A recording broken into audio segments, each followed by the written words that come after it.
Guys, we are picking back up here in 2-3, and I had left off where we had kind of talked about the different types or different typical shapes of cubics and quartics. Okay, cubics being y equals x cubed, quartics being y equals x to the fourth, and cubic having this basic shape, quartic having these basic shapes. Now, a couple important things that I ran out of time to talk about. First of all, you guys already know this, but if the leading coefficient is negative, a negative leading coefficient is just going to take each of these graphs and flip them upside down, right? So that negative will still flip. So I just drew a positive x to the third or x to the fourth on each of these, but a negative would flip them, okay? So that is old news. More importantly, this bottom piece of information. A polynomial function of degree n will have at most n minus 1 extrema and at most n zeros. Okay? With that in mind, I want to talk about what that means.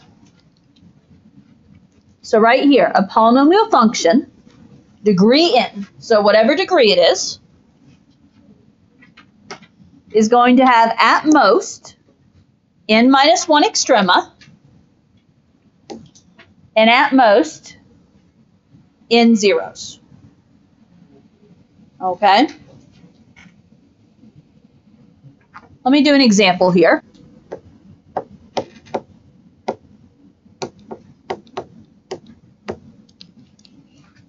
And for this example, we're going to pick degree 4.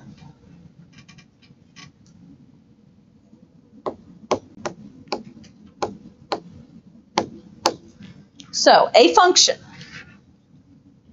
of degree 4, okay, if it says it has at most n minus 1 extrema, what are we saying there?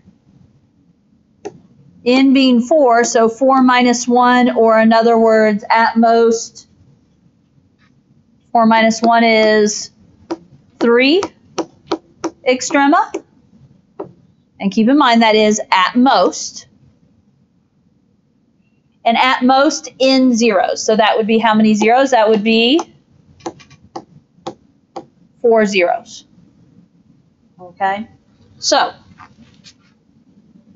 way this would correlate is if something is degree 4, for instance, it's going to have at most 3 extrema and at most 4 zeros. It says at most. Does that mean it's guaranteed to have those numbers? No, it doesn't. Now, I'm going to pick one of these, and I'm going to use this one.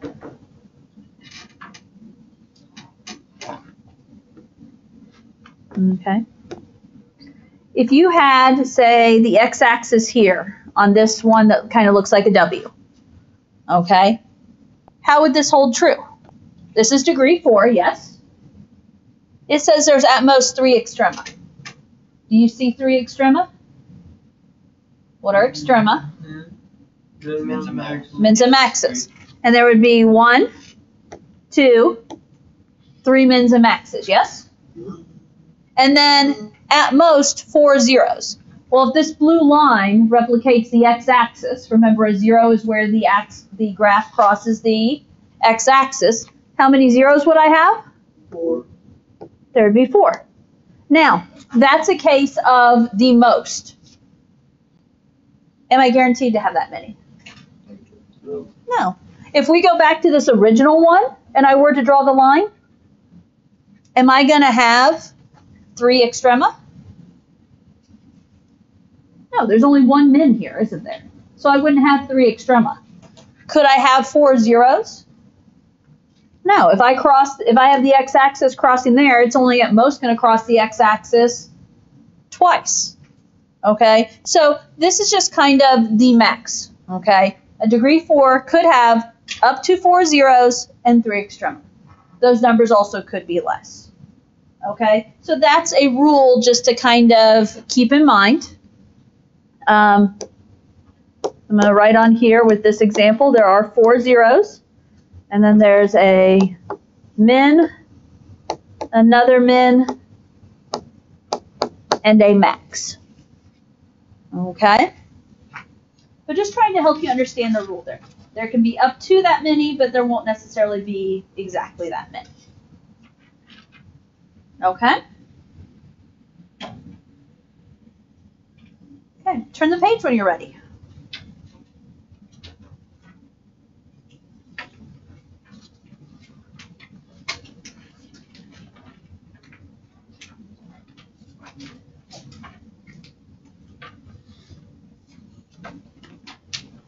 Okay. As you look at the next problem, we did a little bit of this yesterday in terms of comparing a graph to its pieces. And this one asks us to superimpose the graphs of f of x, which you see f of x being a cubic of x cubed minus 4x squared minus 5x minus 3, and g of x, which is just the plain graph x cubed, in successively larger viewing windows, a process called zooming out. So for superimpose, they're asking us to put these on the same graph. We're going to go through a zooming out process. Continue zooming out until the graphs look nearly identical. Take note of the window size and what are the similarities of the two graphs. So, if you would, type these in on your calculator, and then we're going to start playing with the zooming.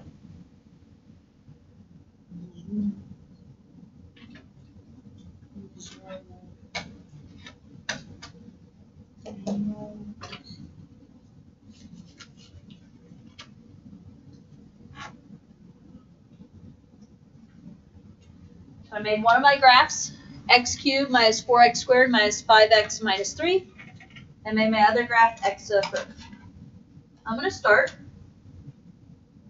just a standard zoom screen. So I'm going to go to number 6.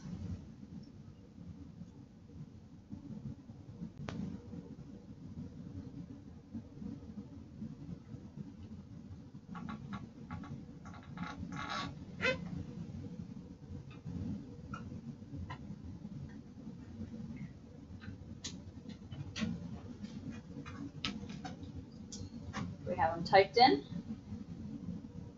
Now, on your first, if you start on a standard screen, so the 10 by 10 screen, notice my red is the just the plain old x cubed. My blue is the original graph. Did you watch it draw? It went up and then it went back down and then goes back up, doesn't it?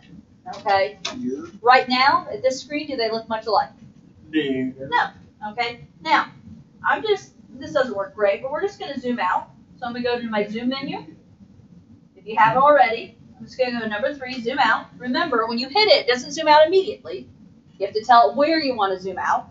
I'm just going to leave my, well, almost a 0, 0, but I'm just going to leave my graph there and hit enter.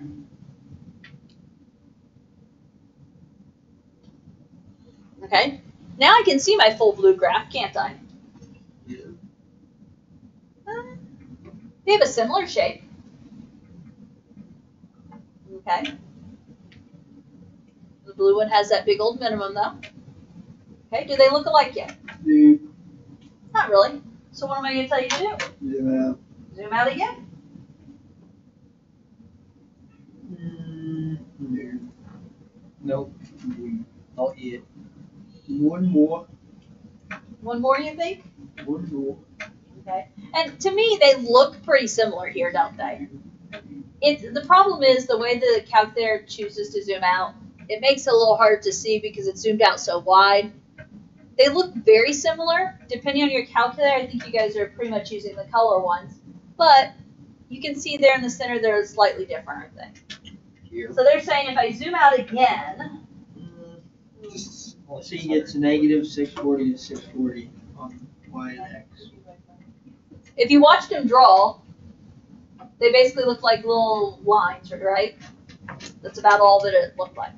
Okay. This is the point where, yeah, they're identical at this point. Okay. If I look at my window, are we at the 640? Yep. Okay. And each time they get a little closer to being the same, don't they? So,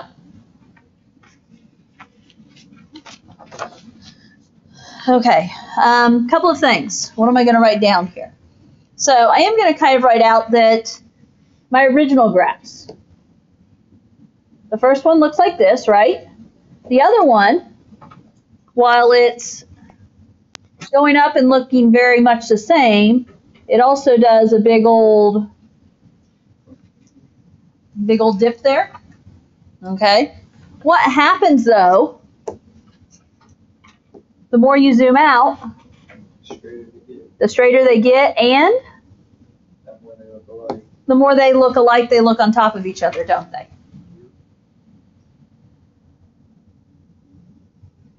Now, I didn't note it, but I think the time before,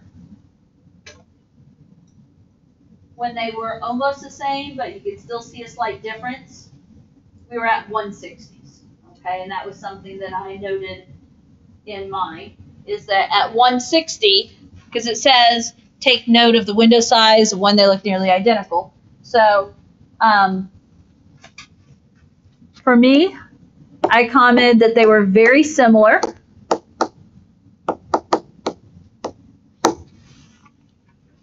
At the window that is negative 160 to positive 160. So using interval notation there. They pretty much are the same at the 640 mark. So negative 640 to positive 640. Okay. Similarities of the two graphs? Well, what are they? In general, they're both X cubed. Yeah. They are both cubics. The y equals x cubed. Just one has more terms than the other, but they're both cubics. And in true form of a cubic graph, what are they doing? They're starting low and going high, yes? So in true form, they are both increasing, generally increasing. I know the one has a decrease, but that was the other piece that I commented on, is that both graphs are generally increasing.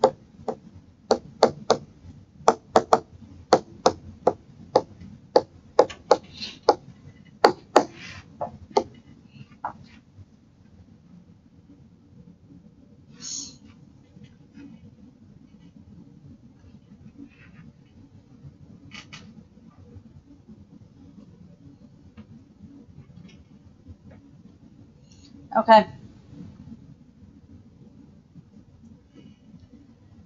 The last couple of things we've talked about lead us into the discussion of end behavior.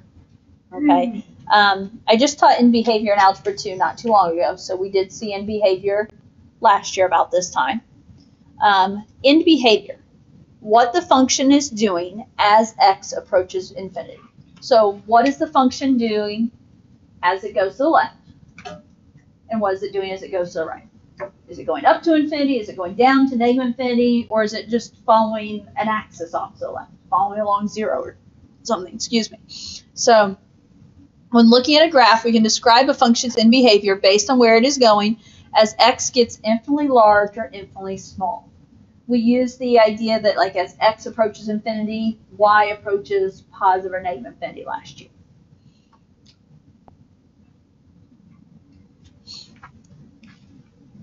And let's see.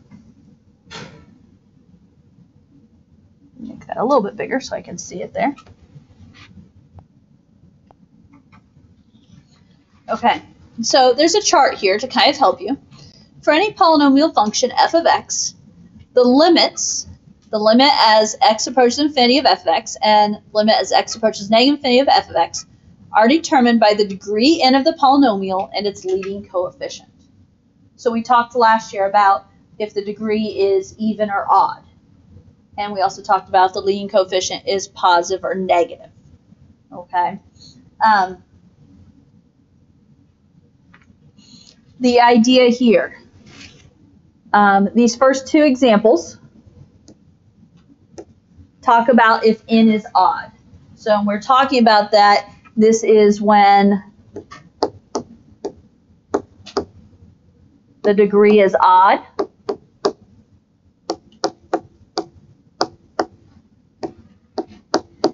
And keep in mind, when the degree is odd, we're talking about things like x to the third, x to the fifth, x to the seventh, x to the ninth. Well, what do you guys know about x to the third? X to the third either what? Starts low and ends high, or if it's reflected, it's going to start high and end low. I sometimes talked about this being down and up behavior or up and down behavior. I said the current Algebra 2 book doesn't use that, but I know I threw those words out there to kind of help. Okay, so this first example is an example where if the degree is odd and then it says A of n is greater than 0, so this is when your, how do I want to say this? Leading coefficient is positive. Okay. Whereas over here, this is the reflected version. So this is when it's less than 0. So this is the example when your leading coefficient is negative. Now, when you give your answers, we're going to do this in terms of limits, which we did a little bit, but we didn't do exactly this form. So the idea here on the left, the limit as x approaches negative infinity. So that's saying the limit as my graph goes left. Where is this graph going? As it goes left, it's going down. So as x approaches negative infinity says, as my graph goes left, equals negative infinity says my graph is going down. Over here on this one, as x approaches positive infinity, so that's saying as my graph goes to the right, where is it going on this one? It's going up, so it's going to positive infinity. Okay? We have a similar thing here. As x approaches negative infinity, so as my graph goes left, notice in this one it's going up. As x approaches positive infinity, so as my graph goes to the right, over here it equals negative infinity, it's going down. What changes over here with these last two? If both pieces go up or both pieces go down, that's like an x to the second graph or an x to the fourth graph, right? We're really talking about x to the fourth graphs. So this is when you have a degree that is even.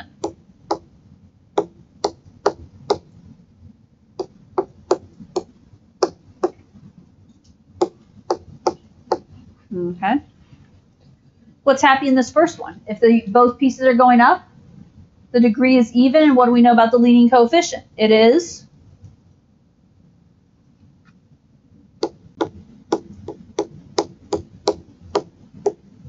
positive.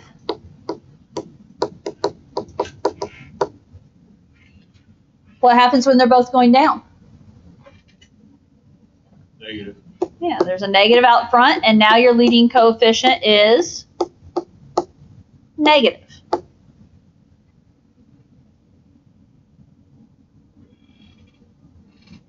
Okay. So, this, I think, does this sound a little familiar from last year? Do you remember doing this a little bit? Okay, because I think it'll make sense as we go through and look at these examples.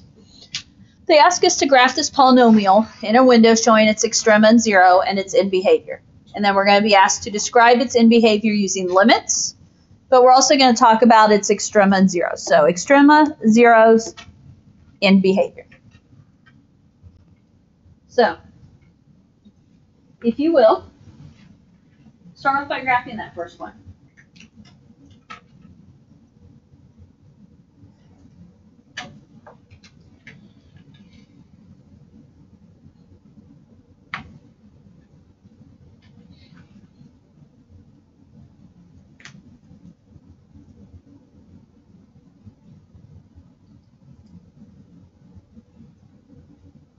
Once you get it typed in and graph it, keep in mind we were really zoomed out, weren't we?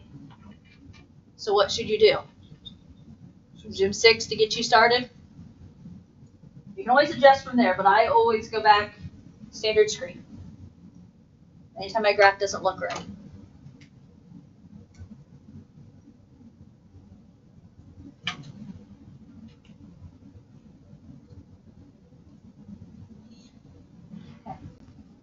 Can you tell what your graph is doing here? Up, down, up.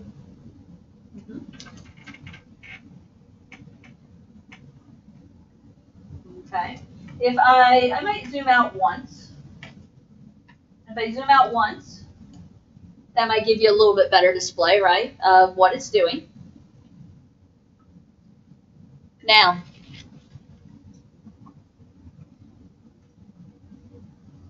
as a reminder, have we talked, boy, is it a reminder or is it new?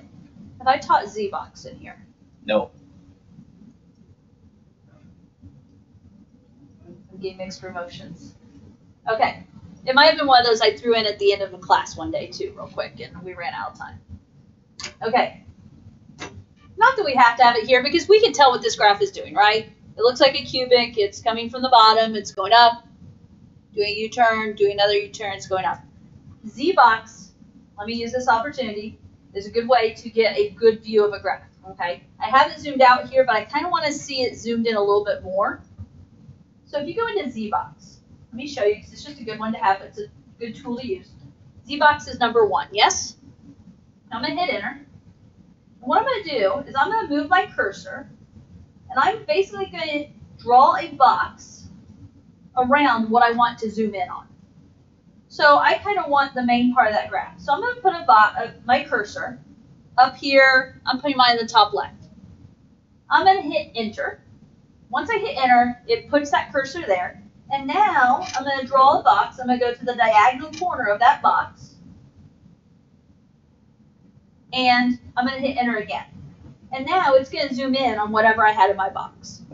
Now, what's helpful is when you're trying to find specific details or whatever that you can't really see when you're zoomed out too far. That's really helpful there. So, just kind of a friendly reminder. Z-Box. I like Z-Box. I think it's a really good one to use at times.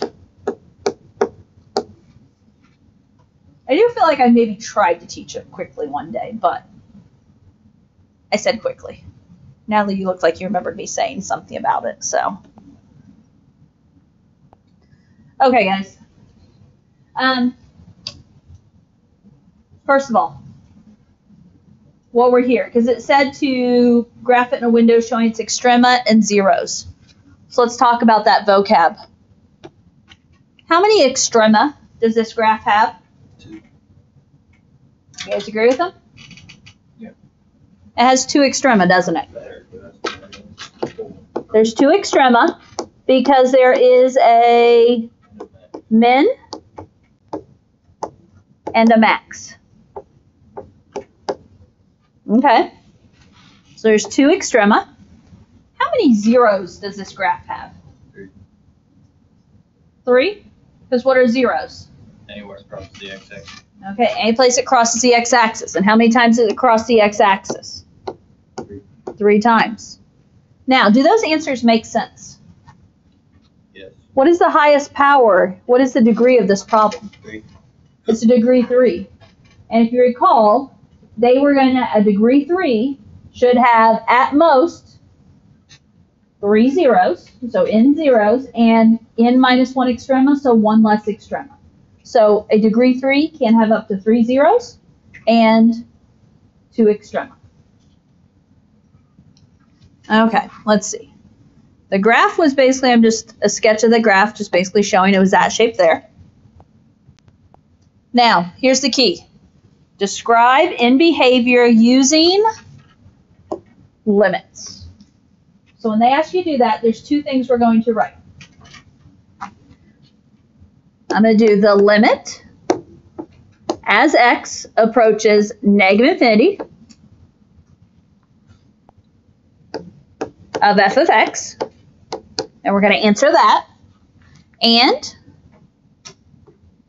we're going to do the limit as x approaches positive infinity of f of x. Okay? Notation is important here, folks. We have to learn how to write the limit notation. Okay? Basically, I'm writing the limit notation that you saw up above. I'm writing that type of notation there. And we just have to decide how to answer it. So, when they ask you to do the limit note in behavior using limit notation, which I always want limit notation today, limit as x approaches negative infinity of f of x. So that's saying the limit as x approaches negative infinity on this function, and the limit as x approaches positive infinity. Now, what do I mean as x approaches negative infinity? Which way am I talking? As x goes left, yes? So if you want a little cheater word, that's saying when it says as x approaches negative infinity, that's saying as x goes left. Where is my graph going Down. as it goes left? Down. Oh, my graph turned off, but it was going down, yes? So my answer is down, but how do I express that in terms of infinities? Negative. Arrow. Okay, so negative infinity, we don't have to put the y arrow this time because that's what the f of x equals is. Okay, last year when we did this, we just did, the question was as x approaches positive or negative infinity, and then we just said y, our answer was y approaches. This full notation here takes the place of that. Okay?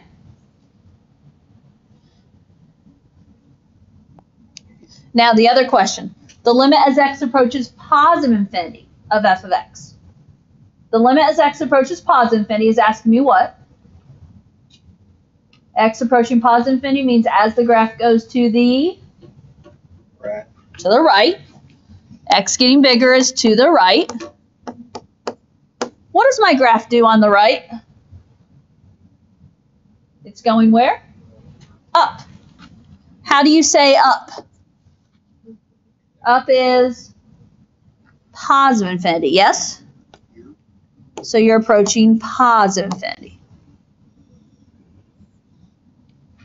Okay, again. Algebra 2, we didn't worry about this notation so much. Pre-calc, we're learning more about the notation. Same thing you did last year, but with fancier notation.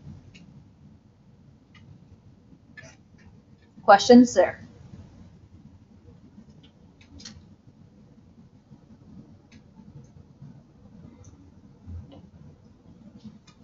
Okay, shall we try B?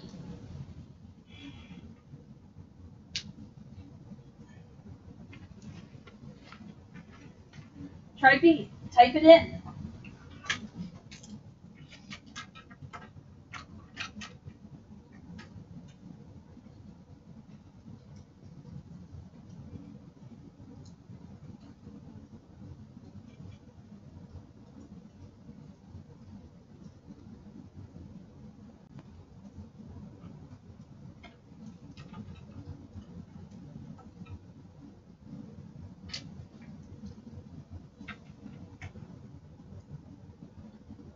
X to the fourth plus 2x cubed minus 22x squared minus 18x plus 35. Now, I was all zoomed out and stuff, right? I would always suggest you reset your graph, Z6, zoom standard.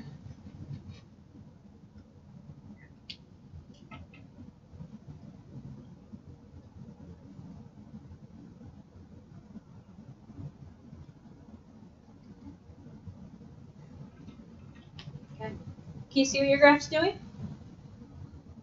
You can kind of see it. I mean, it looks kind of in a way like 4 lines, but if you watch it graph, you can see it kind of graphing there.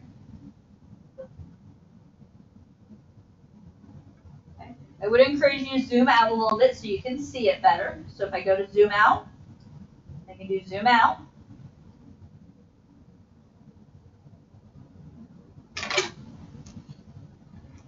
Kind of harder to see there since it zooms out so wide, but you have the basic gist of it, right? Another good one, this is another good place to use ZBox if you want a better view of it. And I know we can see what we need to see, so we don't necessarily have to. But ZBox, I pick number 1, go to a spot where I want to make a corner of my box, which is probably going to be all the way up. Hit enter. I'm going to go down to the diagonal corner. And hit enter. And what that does is it just kind of narrows my screen so I can see it a little bit better. And it looks like I cut off a little bit of one of my minimums, but it gives me a good view of the graph, doesn't it? Okay, so ZBox, just keep that in your mind for tools there that you can use.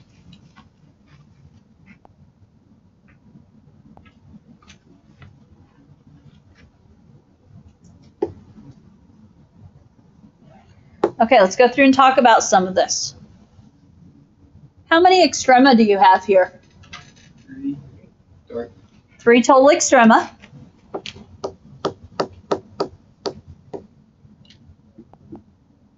Four zeros. 3 extrema because there are what?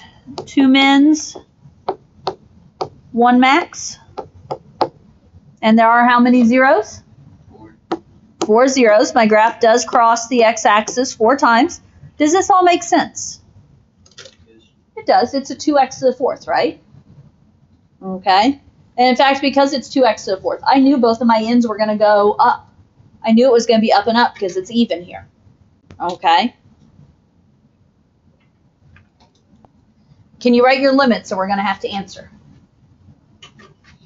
We're going to write the limit as x approaches negative infinity of f of x. So notice it's limit, x approaches negative infinity is underneath it, f of x is beside this. And what's the other question I'm going to ask myself? The limit as x approaches Infinity. positive infinity of f of x. Okay?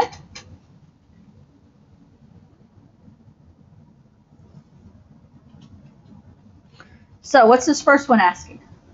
The limit as x approaches negative infinity is asking about what? As it goes left with what? As the graph goes left, what is it doing? And it's doing what? Positive. It's going up, so it's approaching positive infinity. As x approaches positive infinity. So as my graph is going right, where is it going? Positively up. The y values are going up, so it's also going to positive infinity. Okay? So again, as x approaches negative infinity, whoops, I'm too low.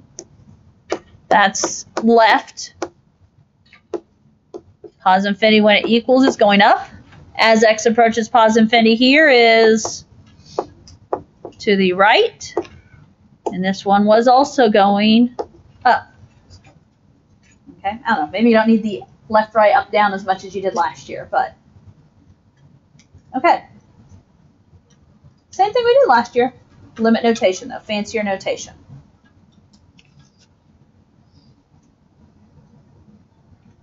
Okay, moving along.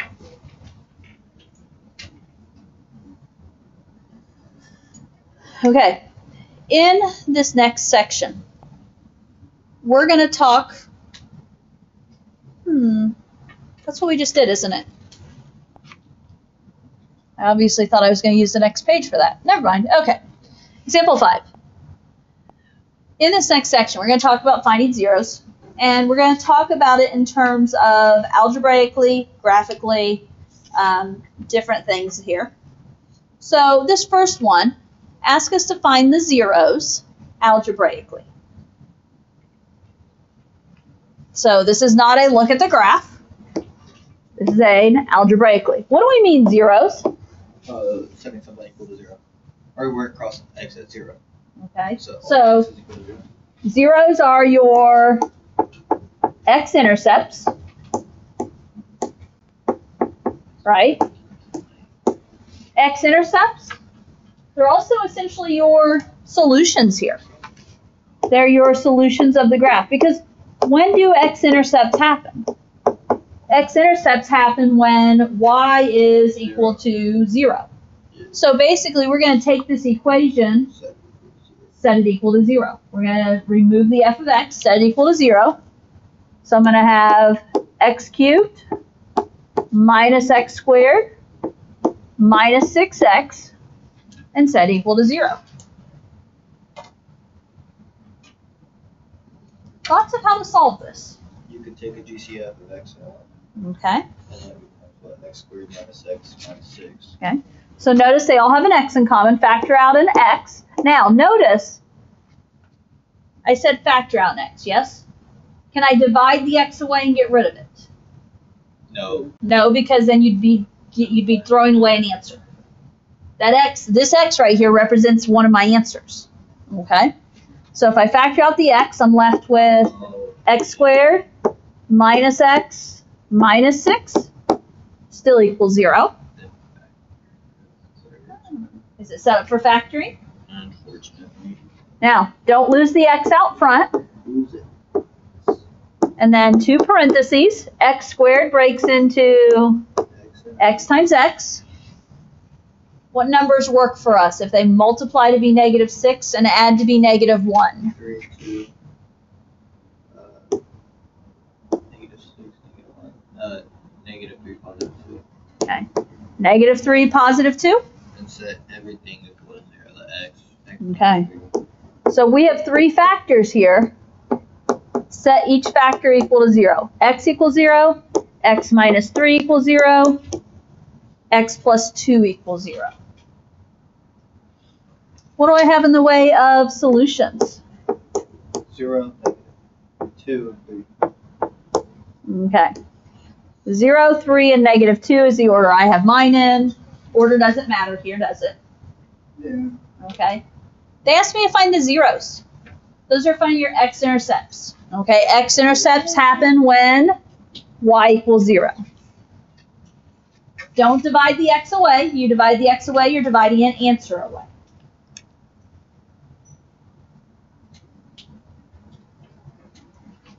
Okay. Let's talk about this next piece here. Oh, by the way, this was a power of 3. How many zeros did we expect to have? 3. You could have up to 3, and we had exactly 3, didn't we? Yep. Okay. We're going to talk about this next section. Probably going to get cut off on awkward time, but I want to do as much as I can, because I know I have a couple of you not here tomorrow. So, okay.